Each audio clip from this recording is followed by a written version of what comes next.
Olha, em 2022 e pelo terceiro ano seguido, aumentaram as denúncias de crime de ódio na internet. Em média, foram 8 denúncias por hora. Para se ter uma ideia, xenofobia é a incitação ao ódio mais presente, aquela que mais cresceu entre toda essa loucura que está acontecendo na internet. É o nosso tema a partir de agora, com o professor Liésio Pinheiro, é doutor em psicologia, professor universitário. Professor Liésio, um bom dia. Bom dia, Elias. Bom dia, ouvintes da Rádio CBN. É um prazer novamente estar aqui no seu programa mesmo. Bom, por que, professor, o porquê das pessoas procurarem a internet para exalar tudo aquilo que pensa ou talvez nem pense e por isso mesmo termina publicando, professor?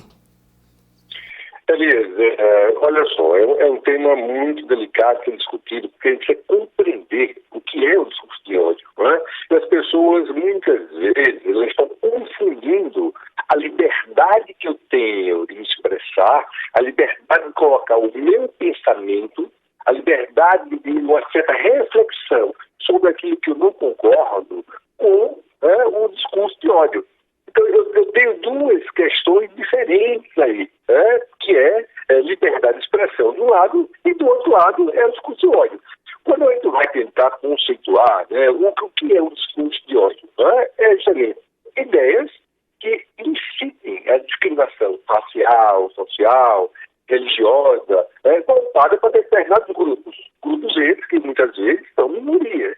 Então, eu tenho essa perspectiva que é uma não aceitação da diferença. Ou seja, eu tenho, não é só não aceitar, mas eu tenho uma intolerância ao outro, uma intolerância à diferença que o outro possui. Né? Eu desconsidero a diferença do outro. E isso é lamentável, né? Porque, lógico, nós temos aí um aumento, porque discurso de ódio sempre existiu. Né? Tem que ver claramente isso. Né? Durante a história da humanidade, sempre existiu discurso de ódio. Né?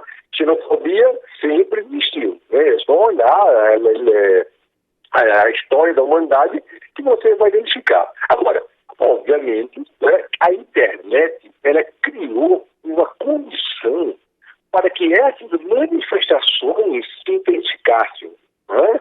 Então, é uma forma, muitas vezes, de você criar uma cultura do ódio por não se identificar. E é isso que você vai ver. Você vai ver discursos feitos por A ou B, mas outra parte dos discursos vai ter o quê? Vai ter uma intolerância escondendo por trás de uma máscara que a internet possibilita você não se identificar. Isso intensifica muito. Esse era um outro ponto. Quem, de uma certa forma, publiciza esse discurso, que tem aí a xenofobia, a intolerância religiosa, a misoginia, a apologia a crimes contra vidas, por exemplo, neonazismo, racismo, a fobia às orientações sexuais diferentes da sua ou não. Essas pessoas têm autoconhecimento, professor? Essas pessoas têm uma ideia que seja do que elas mesmas sejam? Elas têm uma ideia do que os pais são, do que os seus irmãos, os seus parentes um pouco mais atrás? Será que essa situação ela pode ser...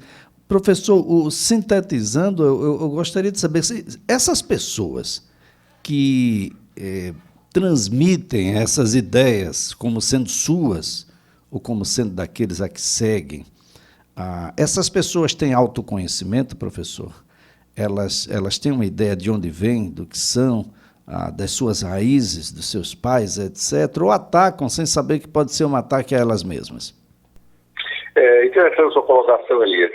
Você vai ver que, muitas vezes, boa parte desses discursos estão introjetados no indivíduo, pelo meio que ele vive, E ele começa a colocar isso, né, tomar isso como verdade. Eu vou dar um exemplo clássico, Elias, que eu tenho certeza que você conhece e que muitos ouvintes já ouviram falar.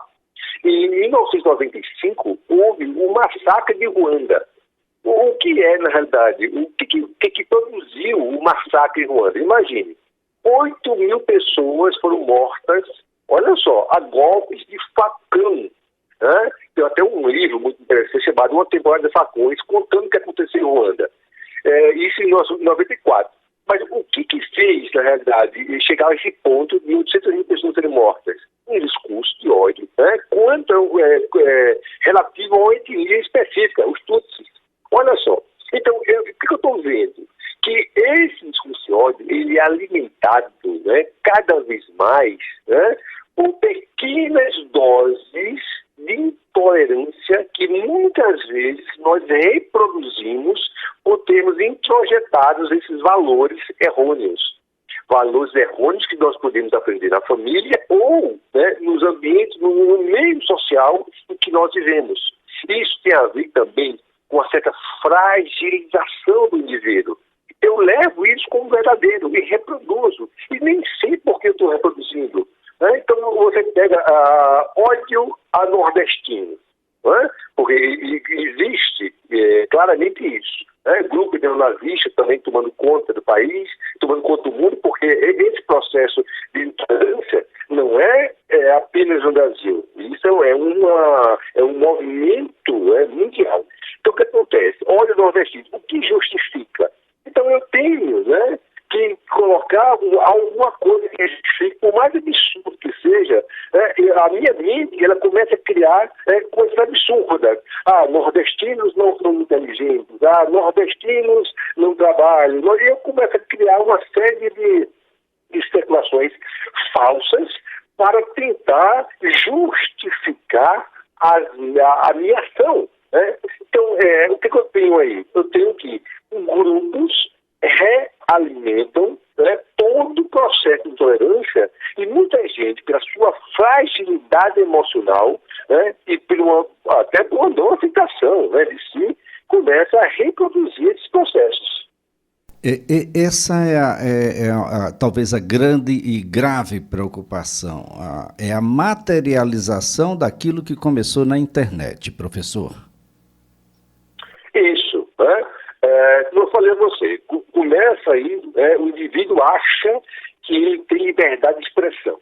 Né? Ele acha que a intolerância está dentro da liberdade de expressão, e não está. Né? Que é uma primeira questão. Certo? Agora, eu preciso saber que esse discurso, que quando vai à prática, certo? Eu tenho aí um conjunto de ações, né, eu vou chamar de um teor de intolerância. De intolerância direcionada para determinados grupos. Agora, quem são esses grupos? Você vai ver claramente, é só você olhar de reportagens de denúncias que existem. Mulheres, LGBTs, gordos, pessoas com deficiência, imigrantes, nordestinos, e assim vai do modo geral. Então, tudo isso respaldado pela uma ideia distorcida e deturpada que eu tenho do outro, que eu tenho do próximo. Agora, qual é o problema disso? Quando o discurso ele torna-se ação. Então, o que eu vou fazer? Eu vou invadir prédios públicos, vou quebrar, eu vou invadir a casa do outro para poder destruir aquele objeto, ou seja, aquele outro, que eu odeio, que ele representa, porque não justifica. Eu vou odiar o outro pelo que ele representa, não pelo que ele é. Olha que loucura. Eu estou falando, de uma falta de sanidade mental. Nós chegamos a um ponto, Elias, que está se caracterizando como um transtorno. E é lamentável chegar a esse ponto. Agora, professor, ele vai começar com elementos totalmente conscientes, né? A pessoa vai enveredando e à medida que adentra nessa ideia que tem provavelmente no início um conteúdo da própria moral que estabelece aquele que está produzindo, a ideia, mas um pouco mais adiante isso pode sair daquilo que é razoável, a razão pode estar em algum momento ali sendo contestada, professor? Lógico, é assim, tudo tem a ver com a distorção que eu tenho quando eu percebo a realidade. Né? Então, todos nós olhamos no mundo, olhamos no meio, né, e percebemos aquilo que está acontecendo no nosso entorno. Eu tenho uma interpretação sobre isso, você tem uma interpretação, o ouvinte tem uma interpretação, ele dá sentido, né? Isso é o nosso processo mental, dá sentido àquilo que nós vivemos. Agora, quando começa a haver uma distorção do que eu percebo, né, e aí você começa, na realidade, né, entrar em uma série de distorções internas. Ou seja, o seu emocional fica distorcido também, né, porque o meu emocional é alimentado em cima daquilo que eu vivo diariamente.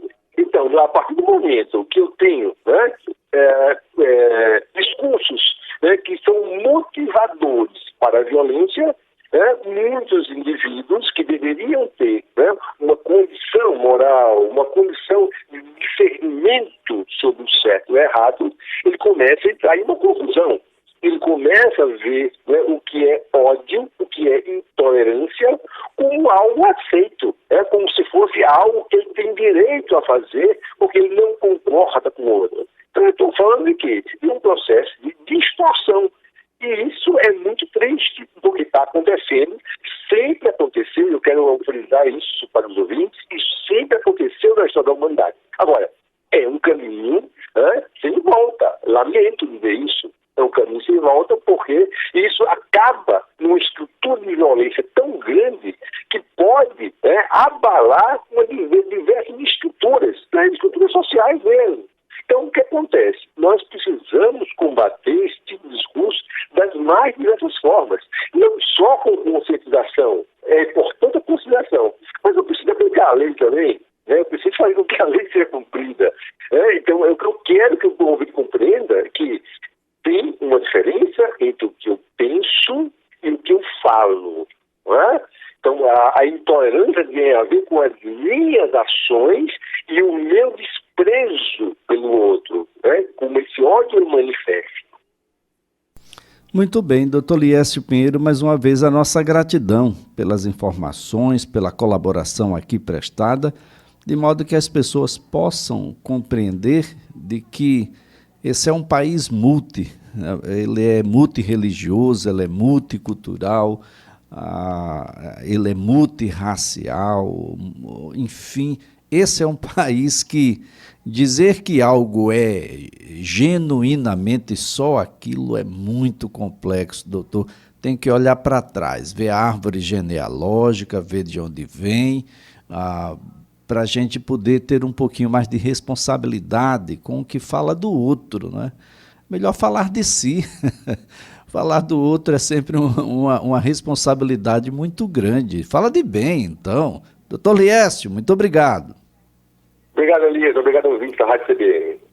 Professor Liésio Pinheiro é doutor em psicologia, professor universitário, a gente falando aqui sobre o crescimento dos crimes de ódio na internet. A xenofobia foi o que mais cresceu. E cresce porque a gente não é responsável com o que faz, com o que fala, com o que publica.